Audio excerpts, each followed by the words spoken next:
Chapter 7, Christmas Eve. In my household, the servants had their holiday celebration on Christmas Eve. It had been that way since I was a girl, and I didn't see any reason to change it.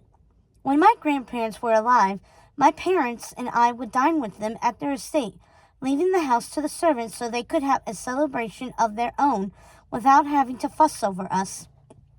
Later, after my grandparents passed, we would dine with friends of my father or mother. This year, with my mama away and papa gone, and with no invitations to speak of, Anita and I found ourselves home on Christmas Eve. We couldn't very well go out for dinner without a proper escort now that Miss Prickett had been dismissed. So we were forced to stay home.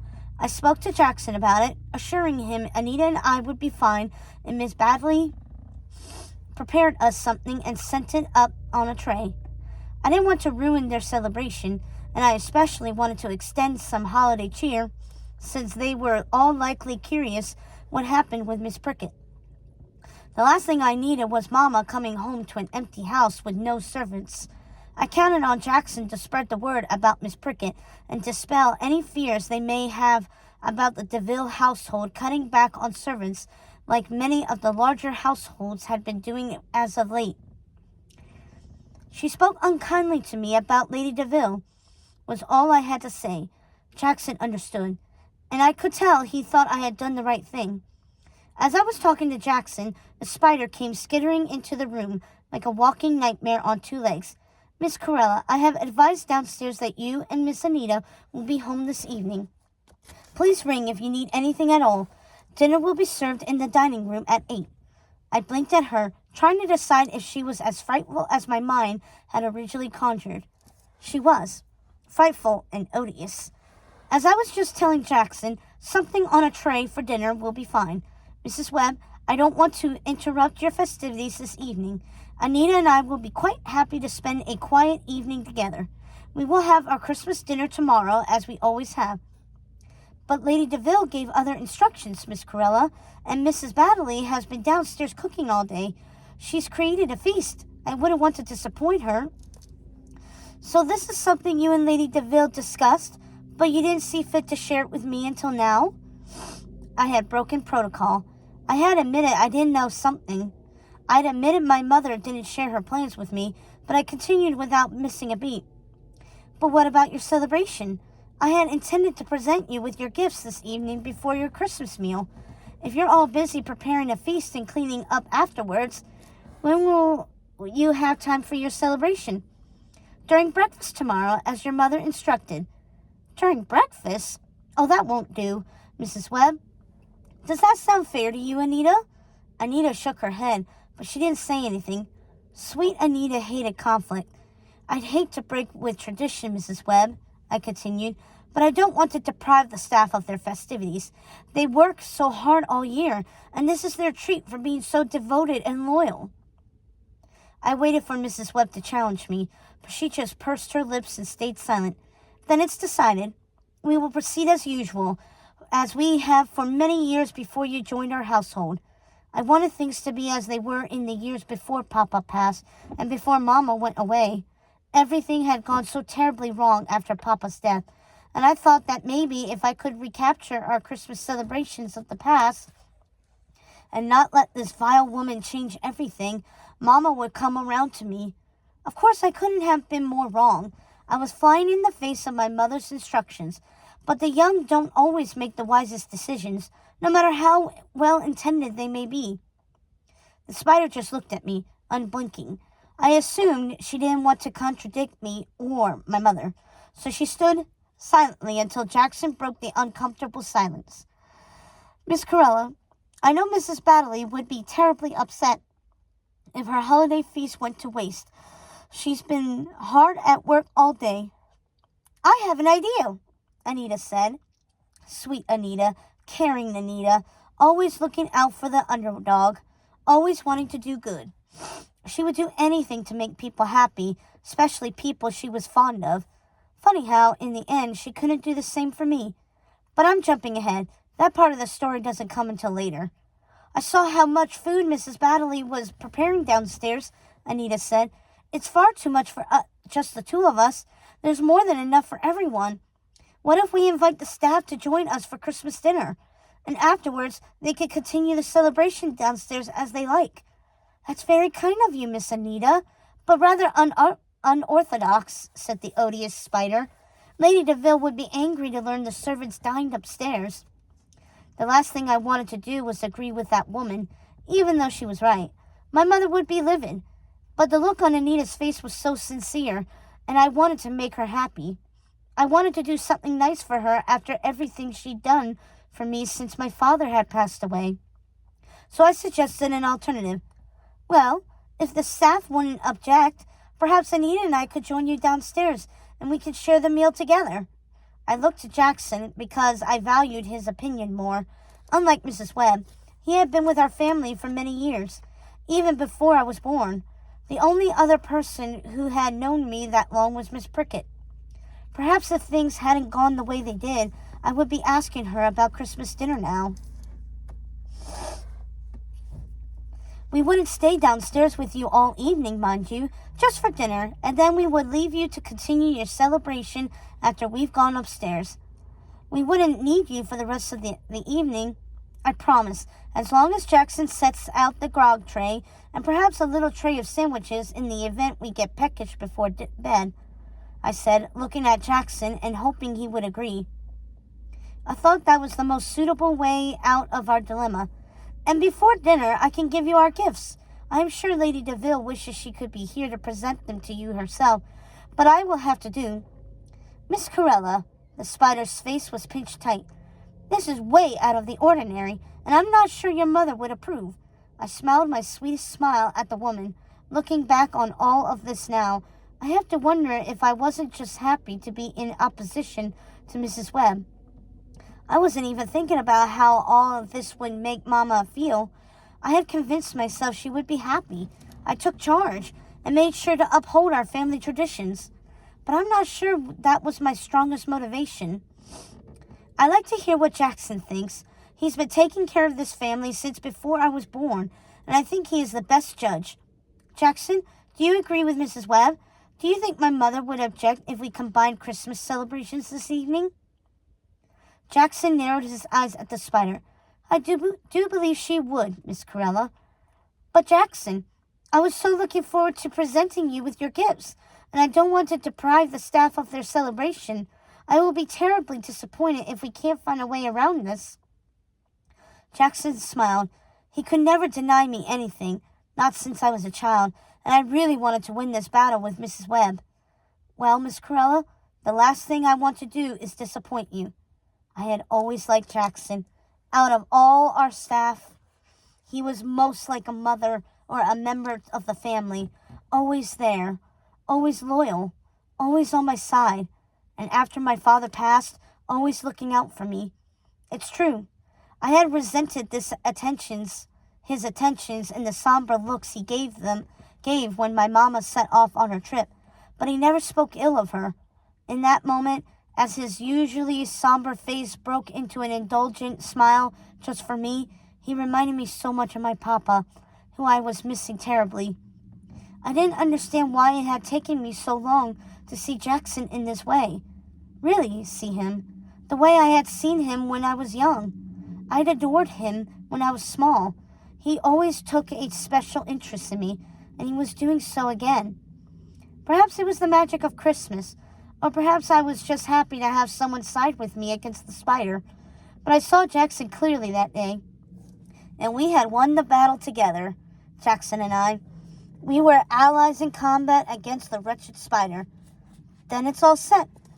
We will all have Christmas dinner together downstairs. It will be a scream! Before dinner, Anita and I changed. I remember feeling liberated by not having to dress up for dinner. If we had been eating upstairs in the dining room with Mama, we would have had to dress like we were having the Queen for dinner. As it was, we both wore something simple and comfortable. I didn't even wear the earrings Papa gave me. The servants' hall was decorated with a colorful garland made of paper rings that were chain-linked together, alternating red and green. There were festive bits of holly and sprigs of pine tied with red ribbons that hung in the doorways. In the corner near the fireplace was a small tree, decorated with strings of popcorn and cranberries, and faded gold beads that glistened in the firelight. It was much more cheerful downstairs than I remembered. I hadn't spent much time in the servants' hall. Most of my visits were to the kitchen. Anita and I said hello to Mrs. Baddeley as we came down the stairs, but we were shooed away and told to close our eyes. I'm making something special for you, dears. No peeking. Anita and I laughed. It felt like the old days. The kitchen was separated from the servants' hall by a large hutch that was built into the wall.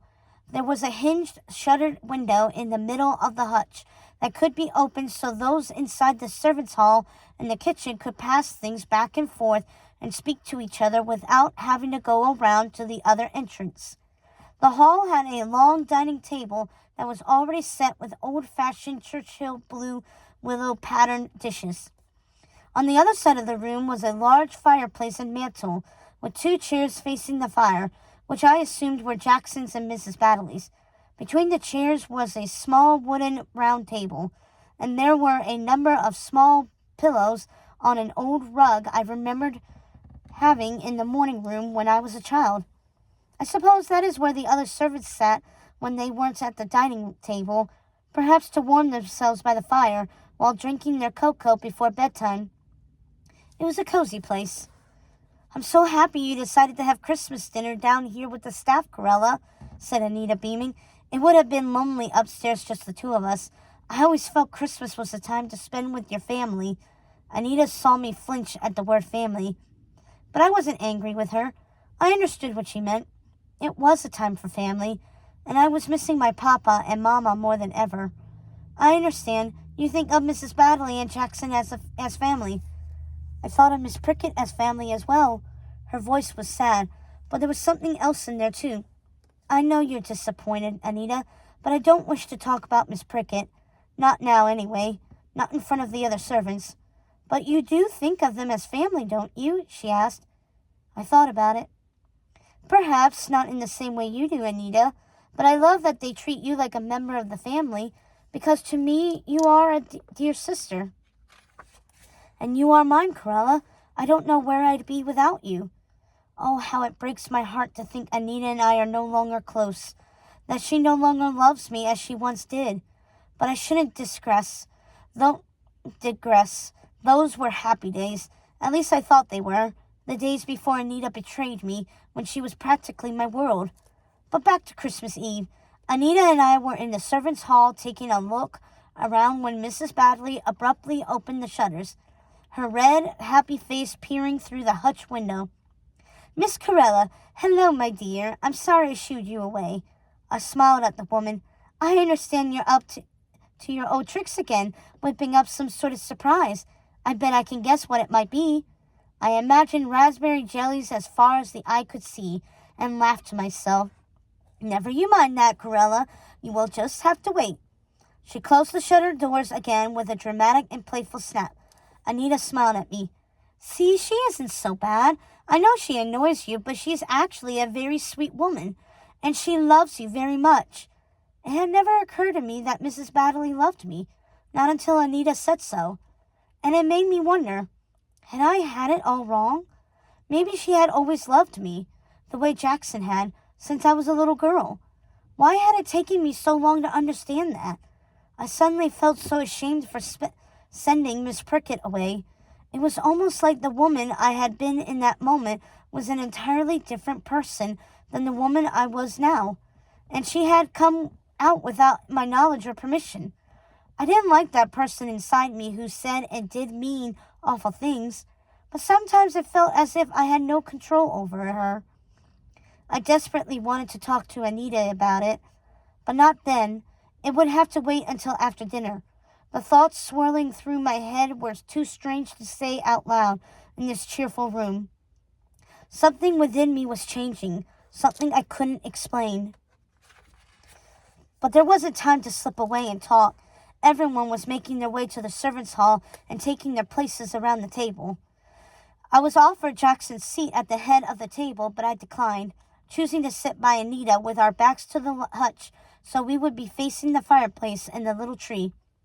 No, Jackson, that place of honor is for you. I won't take it. I'm your guest this evening, I said. Mrs. Baddeley seemed touched by my saying that, and I wondered if there wasn't something between them. I'd often heard stories of butlers and cooks finding love in their older age. Sometimes it was the butler and the head housekeeper. But something about the way Mrs. Baddeley looked at Jackson made me wonder if there was some spark there, and I wondered if it was mutual. Jackson, of course, was too stoic to let on, even if he did have feelings for the woman. As I looked around the table, I noticed someone was missing. Where's Mrs. Webb? I asked. Oh, she takes her meals in her sitting room, said Mrs. Baddeley, rolling her eyes and making a funny gesture with her hands, as if she were the fanciest woman alive. Oh, does she? So Miss High and Mighty is too grand to eat with the other servants? I asked, making everyone laugh and breaking the ice. It was so lovely to see all of them at the table, smiling and enjoying themselves. All the housemaids were talking and giggling when Mrs. Baddeley interrupted their reverie. Mr. Jackson, could we perhaps have Jean turn on the wireless? I think there is a Christmas concert tonight. Jackson's face brightened. That's a wonderful idea, Mrs. Baddeley. And while we're at it, I don't see the harm in getting a bottle from the cellar.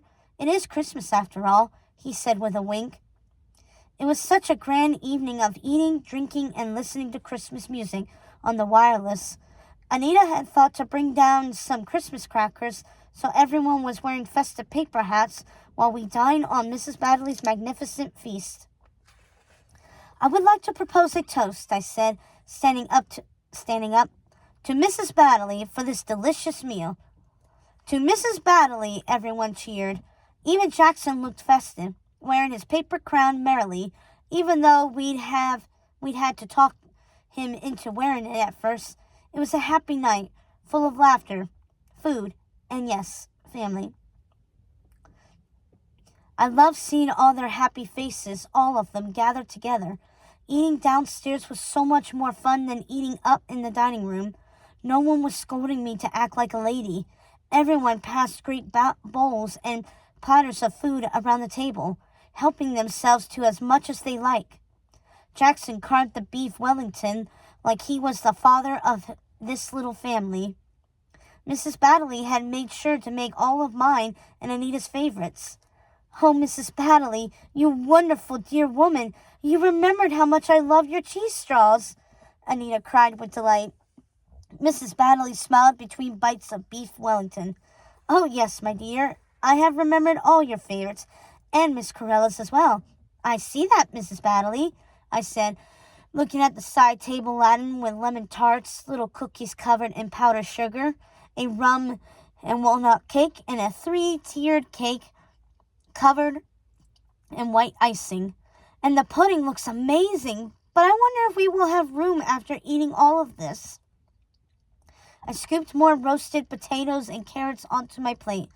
Oh, you haven't seen the half of it. You haven't even seen my surprise, she said. There's more? Anita asked. I can't even imagine how that's possible. Then I remembered. They're gifts. I was so excited for our little party, I forgot to present you with your gifts. Let me run upstairs and get them. No, Miss Corella, Jackson put a gentle hand on my shoulder. Sit. We still have pudding. Mrs. Baddeley had been working on your surprise all day. Besides, you are our gift this evening. We're so happy to have you and Miss Anita with us. Yes, said Jean. Oh, please stay. You can give us our gifts later, said Polly. See, these people love you, Corella, Anita said under her breath. Who else could get Jackson to wear a paper crown? Well, Mrs. Baddeley, I think it's time Polly brings in your crowning Christmas achievement, said Jackson, giving Mrs. Baddeley a little nudge and wink. Yes, Polly, go on. It's on the silver tray sitting on the counter, she said, adding, Sean, go help her, and don't go stumbling and ruining Miss Corella's surprise. I laughed. Mrs. Baddeley wasn't a terrible woman at all. If Jackson was the father of this family, surely Mrs. Baddeley was its mother. I'm sure they will do just fine, Mrs. Baddeley, said Jackson. And then it arrived, the largest, most magnificent jelly I had ever seen. It was raspberry, of course, and suspended within were cherries and tiny oranges. It didn't seem possible to create such a large jelly without breaking it as it came out of the mold. She had decorated it beautifully with thick whipped cream flowers. I felt like a little girl again. It was the most wonderful surprise of all. A strange feeling pricked at my eyes, and I realized they were wet with tears. And in that moment, I decided I liked jellies more than almost anything, because this dear woman had made them for me. "Oh, Mrs. Baddeley, I love it. Thank you," I said, getting up and kissing her on the cheek. "I am so thankful to have you and for spending this evening with all of you." Mrs. Baddeley embraced me tightly. When I came away, I had flour on my dress, but this time I didn't care. After dinner, the servants talked Anita and me into staying for a glass of mulled wine and to sing Christmas songs before we went upstairs. My heart felt full, and my face was flushed. My ghosts weren't ghosts. They were people, and they loved me. Anita was right. They were my family. And then the bell rang. We weren't expecting guests, but Jackson quickly put on his jacket so he could go upstairs to see who it was. "It's likely just children caroling, Miss Corella. I won't be more than a moment." "Oh, wouldn't it be lovely if we all went up to give them a little something? The poor mites," I said. "Oh, yes," said Polly. "I know. Let's give them some of the chocolates your mother sent us. It would be a nice treat for them." Mrs. Baddeley chimed in. "Sean, go get a basket from the kitchen, one of my wicker shopping baskets, and bring it here, along with a length of some wax paper. We can wrap up some of those cookies for them as well." "Oh, this is so exciting," I said to Anita. I felt like we were on an adventure as we headed upstairs with our basket of chocolates and cookies to give to the singing children. We all stood there assembled, ready to surprise them. "Okay, Jackson, open the door," I said, feeling like I might burst from the pure joy of the evening. It was the happiest I had felt since Papa died. Jackson opened the door, but it wasn't children who were waiting. It was Mama. "Jackson, what is the meaning of this?" My mother was livid as she took in the sight of us with our lopsided paper hats, flushed faces, and joyous expressions. Then her eyes landed on me. I had never seen her so angry. "Mama, we weren't expecting you," I said. Part of me was so happy to see her after all this time. Part of me, too, felt a sense of foreboding form in the pit of my stomach. "Clearly, look at yourselves. My goodness, Corella, you're a mess. What in heavens is going on? Explain yourself." "When we heard the bell upstairs, we thought it was caroling children at the door," I said, my shoulders falling at her anger and disapproval. "We thought it would be festive to bring them some sweets." "I don't understand, Corella. What were you doing downstairs?" She took in the flour all over my dress, the flour I hadn't even cared about just minutes before. My mama was so angry at me. I couldn't bring myself to tell her we had been down with the servants celebrating Christmas. "Corella, answer me. Whose idea was this?" Anita was the one who spoke up. "It was my idea, Lady DeVil," she said in her soft, sweet voice. Anita was always braver than I gave her credit for. "You have to watch out for the quiet ones. Take some advice from me. The quiet, observant girls are the deadliest." My mother just looked at Anita as if she didn't know her, as if she hadn't spoken, and directed her words at Jackson. "Jackson, send the staff downstairs." I wanted to say I hadn't had the chance to give the staff their gifts yet. I wanted to say that it was my idea, but I couldn't make the words come out. It turned out I wasn't as brave as Anita. "Corella, I'd like to speak with you in the morning room. Anita, if you would please excuse us." Anita looked over her shoulder at me as she went up the stairs. I could tell she felt bad, and she was worried for me. I flashed her a reassuring smile as I made my way into the morning room with my mama. But we both knew my smile was fake. Mama was seething. "Clearly this girl is a horrible influence on you. 6 months away, and I come home to see you looking like this? Look at the state of you.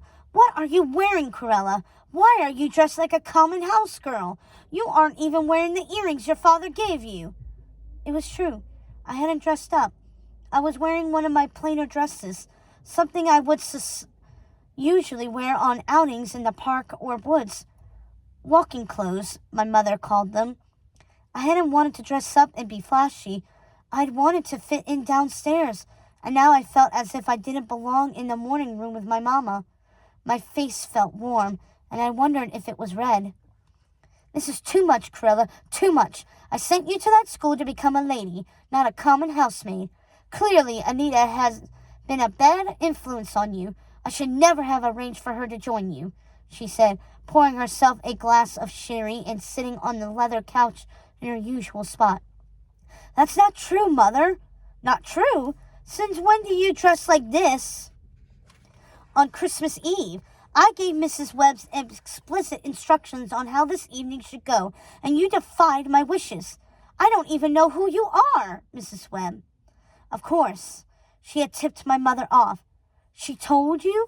Of course she told me. She's my head housekeeper. She is my eyes and ears when I am away. You are not to act the lady of the house with her. Do you understand? She enforces my will when I'm not here to do it myself. She's a horrible woman, Mother. She wanted the servants to give up their holiday party. I couldn't believe those were your wishes. What's the harm in having a little party for the servants? You and Papa told me about the servants' balls Grandmama used to have in the old days. What's the difference between that and what we did tonight? All the difference in the world. That was a grand estate, Corella, a world of its own, with old traditions that went back too many generations to count. We live in the city. Dining in the kitchen with servants just isn't done. What if the other ladies hear about this? What if Anita tells her guardian's daughters? This kind of news travels through society. We'd be a laughingstock. She didn't give me a moment to reply or try to defend myself. I have made a decision, Corella. I don't want you going back to that school. I think it's time for you to come out into society. We need to find you a husband at once. Someone who would take you in hand and curb this attitude of yours. I couldn't believe she was saying this. What attitude? I asked. You don't think I hear what you have been up to at school? Your threats to the headmistress and your constant snotty attitude, haughtiness with the other students, and your avid devotion and defense of Anita, alienating you from all the proper young women I sent you there to meet. This has to stop. I don't want you seeing that girl anymore. Do you understand? And for the first time ever, I stood up to my mother. Anita is my best friend. She is not your friend. She is a little better than a servant, and I will not have her influencing you in this way.